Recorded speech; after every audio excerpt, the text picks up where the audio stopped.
দেখেন বন্ধুরা, আমি এখন ফুলকপি খেতে আছি।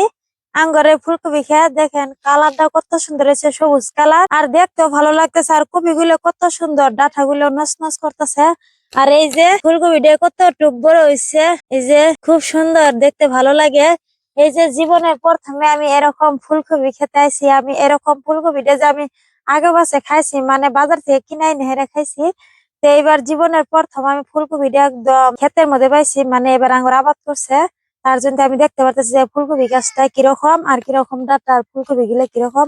আর এই দিক দিয়ে দেখেন কত সুন্দর। আর আমার ছেলে দেখেন মাঝখান দিয়ে কিরকম করে আইতেছে। আর এই যে আরেকটা ফুলকপি দেখাই আপনাদেরকে, কত সুন্দর ধলা ফক ফক করতেছে।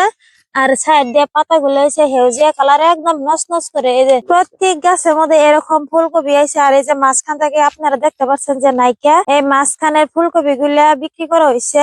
আর ফুলকপিটার মধ্যে কিরকম একটা বেমার পাইছে, এই যে দেখেন এরকম নীল নীল হয়। যদি আপনারা কেউ এই বেমারটার জন্য ওষুধ জানেন, কমেন্ট বক্সে লিখে দিবেন, আমরা ওই হিসেবে ওষুধ এনে আমরা খেতে দিব, যাতে ফুলকপি গুলো ভালো হয়। মানে সবগুলাতে বেমারটা পায় হারা না, মাঝে মাঝে দুই একটা পাইছে। বাবা দেখো ভাঙবো কলে, তুমি বাড়া হাইতেছ না।